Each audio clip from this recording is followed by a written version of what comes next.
KwaZulu-Natal has recorded the highest number of teenage pregnancies. Stats SA say over 18,000 births were registered in 2 years for mothers aged 10 to 17 in that province. Nationally, more than 83,000 girls gave birth in the same period. This has prompted the Social Development Department to start roundtable discussions. For more on this, I'm joined by the Social Development Department spokesperson, Lumka Willifant. Lumka, thank you so much for joining us this evening. Those numbers are not just worrying. It's shocking, it's depressing, it's tragic, and the list goes on, because it seems like it's just a vicious cycle for so many of our communities. I believe your department has decided that this needs a year-round approach. In as much as it's a lead up to one of your awareness weeks, you've decided on a 365-day approach. Tell us what your plan is about. Good evening to you, Marcel, and also good evening to your to your viewers. Yes, you are right.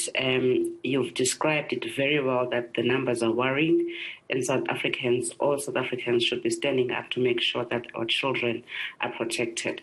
So what we have done as a Department of Social Development, we have actually looked at the numbers very carefully, because Marcel, numbers tell a story.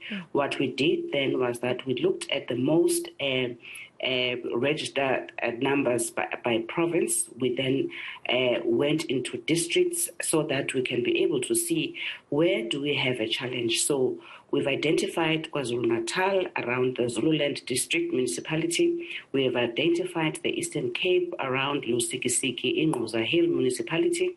We have identified Gauteng and Limpopo, and up to Child Protection Week, we are going to be in these districts trying to speak to parents, trying to speak to other government departments, trying to speak to everybody who is in the child protection space, because as you know, that child protection is not just an issue of government. It is an issue of everyone, and these numbers should concern everybody, and everybody should be able to play a part to make sure that our children are protected. So it sounds like it's a really multi-sector approach, which is what many in the sector have been calling for so many years. So that is indeed very encouraging. I hear that you mentioned Lusikisiki, for instance, as an area in the Eastern Cape that you focused on.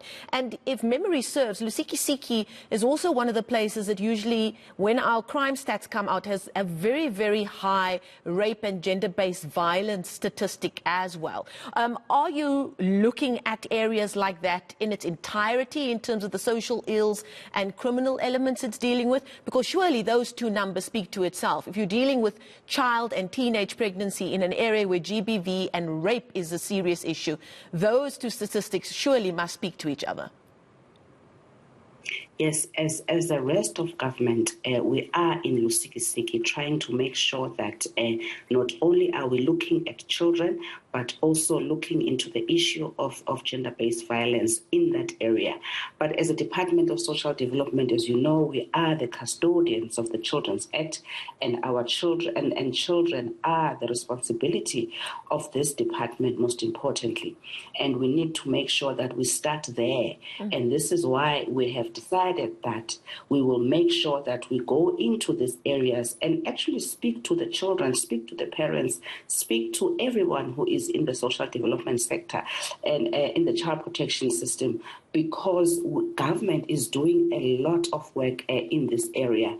Government is spending a lot of money in campaigns, in everything. But we need now to take a step back and say, where are the problems? What do we need to do better? Which is what we were doing in these two provinces. And Marcel, we also were speaking to traditional, leaders in these areas, because, as you know, in some of these rural areas, Marcel, the first point of call is the traditional house, is where people, go to before they go to the police. We want to make sure that we empower also traditional leaders, we empower teachers, health officials, everyone. And as you know, the Department of Basic Education in February published the policy on the management of pregnancies in schools. And they have made it an obligation for educators to make sure that they report. We have a serious problem of not reporting, Marcel, these numbers. And we need to make sure that South Africans understand that any suspected child abuse case should be reported to the police or to the Department of Social Development, so that all the services that are due to children can be dispatched there, and make sure that even when children are pregnant and they are, they have children as children, they still go back to school, they get all the services, and make sure that the protection does not stop because a child now has a baby. So this is why we are working together to make sure that the reporting is the most important part of it, because when we were in Lusikisiki and Marcel, we found that as well, that parents also, what they do is that when there's a pregnancy within a home, they want to deal with it as a family matter. They take the girl to the other family, and instead of going to the Department of Social Development.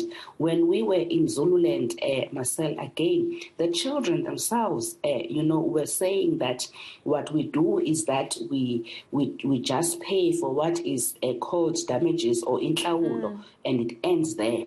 And this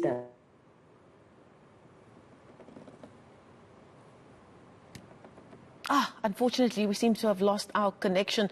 Okay, I believe we've got Lumka back. Lumka, if you can hear me, we just lost your connection there for a second. But I'm so glad you brought up the Department of Basic Education's policy that they finally published, because I actually spoke to them on the eve of the rollout of that program. So I spoke to them about that. And then I also spoke to an organization, which I'm sure you know, Molo Songololo, who found that in the Eastern and Northern Cape, there's been a very worrying spike in cases around sexual grooming, abuse, and of course also then one of the repercussions of that being child and teenage pregnancy.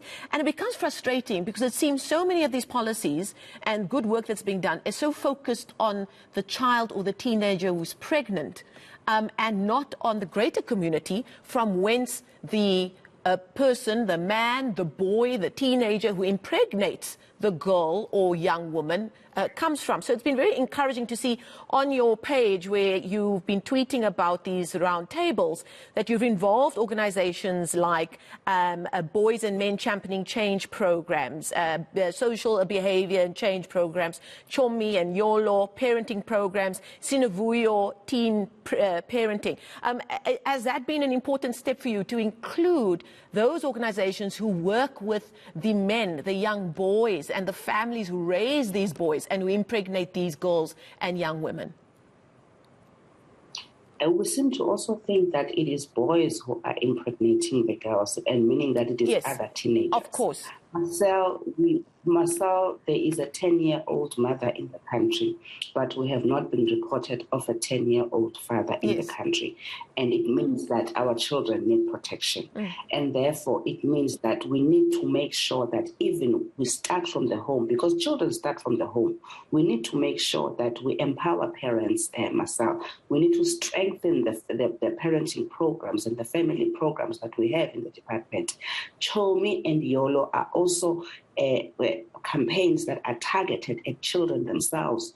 Chomi start at the 10-year-olds to 14-year-olds, and then Yolo goes up so that we can be able to and also make sure that we empower the children themselves. They know what to do when things happen to themselves, not only just about teenage pregnancy, but also when as well children lose parents, because they also become vulnerable in that area. When anything happens to a child, we must understand that we are obligated to make sure that we report it and we make sure that the services go to the children, which is why these community programs that we have, we need to make sure that they are strengthened.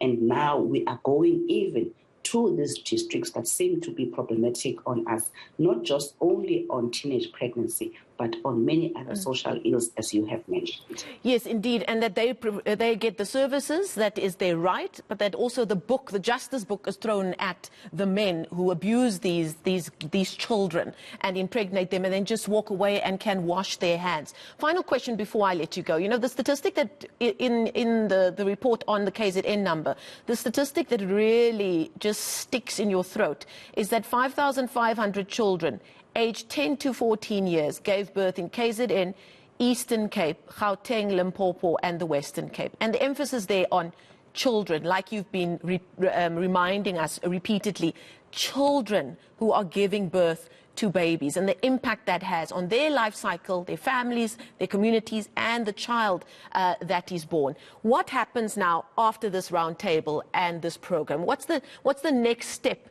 in the ecosystem of this program that you've put into place? We want Marcel as well to start reminding communities of their obligations. We want to make sure that when a child goes to a health facility and a child is confirmed as pregnant at the health facility, that is reported. When a child goes to school and they are seen as pregnant, that is reported. We just don't wash our hands. We need to make sure that parents understand and communities understand the importance of making sure that children are protected, and also children, any child abuse case is reported, Marcel. This is the most important thing, so that when these things are registered, all the other services, like you're saying, the importance of investigation and making sure that people are brought to book happens, so that we just don't report on the statistics, but we actually say that we know where these children are, we know who has impregnated them, we know whether people have been incarcerated for what they've done, and also, most importantly, to see if it is other teenagers that are impregnating other teenagers, or is it really older people? When we were in Lusikisiki, we did ask this question, that who is impregnating our girls? Without a doubt, the NGOs that are working in the area were saying it is not other children that are impregnating other children.